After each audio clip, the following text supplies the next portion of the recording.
నమస్తే అమ్మా. ప్రస్తుతం మన రాష్ట్రంలో చూస్తున్నారు కదా, రేవంత్ రెడ్డి గారు పరిపాలన మీకు ఎలా అనిపిస్తుంది? 100 రోజులు గడిచాయి కదా. అయితే నా పేరు కొల్లిపాక బాలరాజు. నేను తెలంగాణ ఫార్మసిస్ట్ అసోసియేషన్ రాష్ట్ర అధ్యక్షుడిని. అయితే సందర్భంగా నేను తెలంగాణ రాష్ట్రంలో ఉన్నటువంటి ప్రజానీకానికి, అదేవిధంగా ఫార్మసిస్టులకు, ఫార్మా కుటుంబానికి చెప్పదలుచుకుంది ఏంటంటే, ఈరోజు ఏదైతే కార్పొరేట్ వ్యవస్థ, మెడ్ప్లస్, అపోలో, అదేవిధంగా కొన్ని చైన్ ఫార్మసీలు ఉన్నాయి.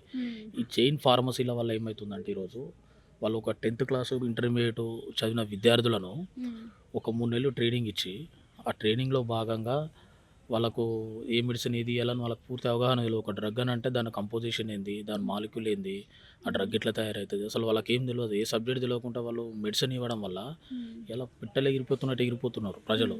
ఇప్పుడు ఇదే దీనికి నిదర్శనం. ఈ నెల 6వ తారీఖు నాడు మన కీసరలలో ఒక మెడ్ప్లస్ అవుట్లెట్లో ఒక ఫార్మసిస్టు కాకుండా వేరే అతనికి టార్గెట్స్ ఇచ్చి వాళ్ళను ఇబ్బంది పెట్టి, ఎట్లనైనా సేల్ కావాలమ్మా డ్రగ్స్ అనేసి, మెడిసిన్స్ సేల్ కావాలనేసి బాగా ప్రెజర్ పెట్టడం వల్ల ఆయన హార్ట్ అటాక్ వచ్చి చనిపోయాడు. పాపం చాలా నిరుపేద కుటుంబం. మురళీకృష్ణ అనే ఒక ఆ, ఒక ఎంప్లాయ్. అంటే ఆ ప్లేస్లో ఒక ఫార్మసిస్ట్ పెడితే అతనికి తెలుస్తుండే. ఒక ఒక ఎలాంటి అర్హత లేని వ్యక్తి ఇలా ఉండడం వల్ల, ఇలా మెడిసిన్ ఇవ్వడం వల్ల టార్గెట్స్ రీచ్ కాలేక హార్ట్ అటాక్ వచ్చి చనిపోయారు. ఈ విధంగా ఏదైతే ఈ మెడ్ప్లస్ నిర్వహిస్తున్నటువంటి ఈ మెడ్ప్లస్, అపోలో ఫార్మసీ, ఈ 2 సంస్థల మీద ఆల్రెడీ డ్రగ్ కంట్రోల్ కూడా ఫిర్యాదు చేయడం జరిగింది. కమలాసన్ రెడ్డి గారు ఫిర్యాదు జరిగింది. హెల్త్ మినిస్టర్ గారికి కూడా దామోదర్ రాజనరసింహన్ కూడా కలిసి దీని గురించి వివరణ జరిగింది.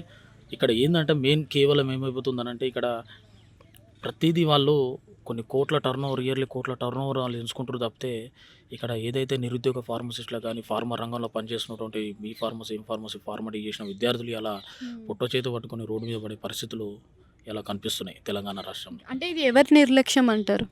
అంటే ఇది నిర్లక్ష్యం ఏమైపోయిందంటే, ఇక్కడ మెయిన్ కేవలం ఈ కొంతమంది సిండికేట్ అయ్యి వ్యవస్థను ఎట్లా తయారు చేసిరంటే, ఒక కిరాణం కొట్టు కంటే అద్మానం కిరాణా దుకాణం పెట్టుకోవాలంటే ఎలాంటి అనుమతులు ఉన్నాయి.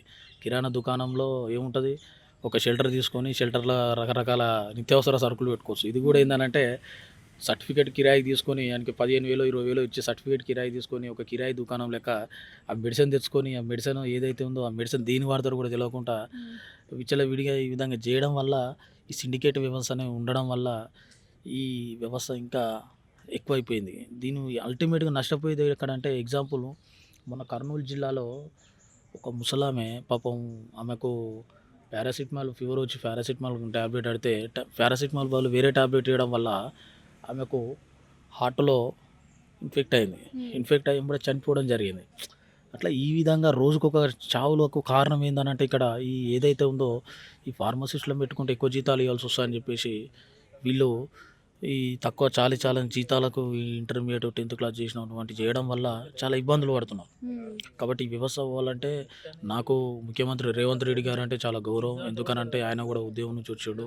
దామోదర్ రాజనరసింహ గారు అన్న కూడా గౌరవం. ఎందుకనంటే ఆయన కూడా కింది స్థాయి నుంచి వచ్చినటువంటి వ్యక్తి, ఎన్నో కష్టాలు బాధలు మరి ఇక్కడ వచ్చినటువంటి వ్యక్తి. కాబట్టి ఖచ్చితంగా ఈ విషయం మీద పూర్తిగా ఒక కమిషన్ వేసి ఎంక్వైరీ చేసి ఖచ్చితంగా న్యాయం చేస్తారని అనుకుంటున్నాం. అంటే నార్మల్గా చూసుకున్నట్టయితే మెడికల్ షాప్ వాళ్ళు డాక్టర్స్ కొలాబ్ అయ్యి ఈ మెడికల్ మాఫియా అనేది జరుగుతుంది అని అంటున్నారు. నిజమే అనుకోవచ్చా మరి? అవునండి. ఇప్పుడు ఏంటంటే ఎగ్జాంపుల్, ఒక డ్రగ్ రిలీజ్ కావాలంటే మార్కెట్లో అక్కడ ₹1,00,000 పే చేయాలి. ఒక డ్రగ్, ఇప్పుడు బ్రాండెడ్ డ్రగ్ రిలీజ్ కావాలంటే అక్కడ ఒక ఆఫీస్ ఉంటుంది, వీళ్ళు సిండికేట్ అయిన ఆఫీసు. ₹1,00,000 ఎందుకు పే చేయాలి? ఏ ఏ ఏ ప్రతిపాదన పే చేయాలి వాళ్ళు ₹1,00,000 చేసి వీళ్ళకు మంచి విలాసవంతమైన గోవాకు ట్రిప్కి తీసుకెళ్ళి వాళ్ళకు మంచిగా విందులు వినోదాలు అవన్నీ చేయించి ఇక వాళ్ళను ఈ డ్రగ్ సేల్ అయ్యేటట్టు ఇక్కడ ఏదైతే ఉన్నారో ఎంబీబీఎస్ ప్రాక్టీషనర్లు వీళ్ళంతా ఇద్దరు కుమ్మక్కయి వీళ్ళంతా ఈ రకంగా చేస్తున్నారు. దీనిలో భాగంగానే ఈ ఫేక్ను అరికట్టాలనేసి సోదరుడు మన టీఎస్ఎంసీ మెడికల్ చైర్మన్ కూడా చాలా విస్తృతంగా దాడులు చేస్తున్నాడు. చాలా సంతోషమైన నిర్ణయం. ఎందుకంటే ఇలా ఈ ఫేక్ వ్యవస్థ ఏదైతే ఉందో ఈ ఉక్కుపాదం మోపాలనేసి కూడా ఇలా పటిష్టంతో కన్నా కౌన్సిల్ వచ్చిన మెడికల్ కౌన్సిల్ వాళ్ళు కూడా చాలా బాగా చేస్తున్నారు. చాలా సంతోషమైన నిర్ణయం. అంటే ఇందులో మన ప్రభుత్వం పాత్ర ఎంతవరకు ఉందనుకోవచ్చు? 100% ఇలా రేవంత్ రెడ్డి గారు వచ్చిన తర్వాత చాలా అంటే చాలా దాడులు జరుగుతున్నాయి. చాలా బాగా చేస్తున్నాడు. ఎందుకనంటే ఈరోజు ఎగ్జాంపుల్ మెడికల్ కౌన్సిలే ఇలా ఎంత బాగా చేస్తుందంటే అంత బాగా చేస్తుంది. ఇలా 33 జిల్లాల వ్యాప్తంగా కూడా చాలా అహర్నిశలు చేస్తున్నారు. అదేవిధంగా డ్రగ్ ఇన్స్పెక్టర్లు కూడా చాలా బాగా పనిచేస్తున్నారు రేవంత్ రెడ్డి గారి డైరెక్షన్లో. ఎందుకనంటే రేవంత్ రెడ్డి గారు ప్రమాణ స్వీకారం చేసే కంటే ముందే ఒకటే చెప్పారు, విద్య వైద్యం ఈ రెండు కూడా నేను చాలా కీలకంగా వ్యవహరిస్తా అని చెప్పిండు. ఇచ్చిన మాట మీదనే ఆయన నిలబెట్టుకుంటున్నాడు. కాకపోతే ఏంటంటే కింది స్థాయిలో ప్రభుత్వం తెలియకుండా కొంతమంది దళారుల వల్ల ప్రభుత్వాన్ని బదనాం చేసే ప్రయత్నం కూడా జరుగుతుంది.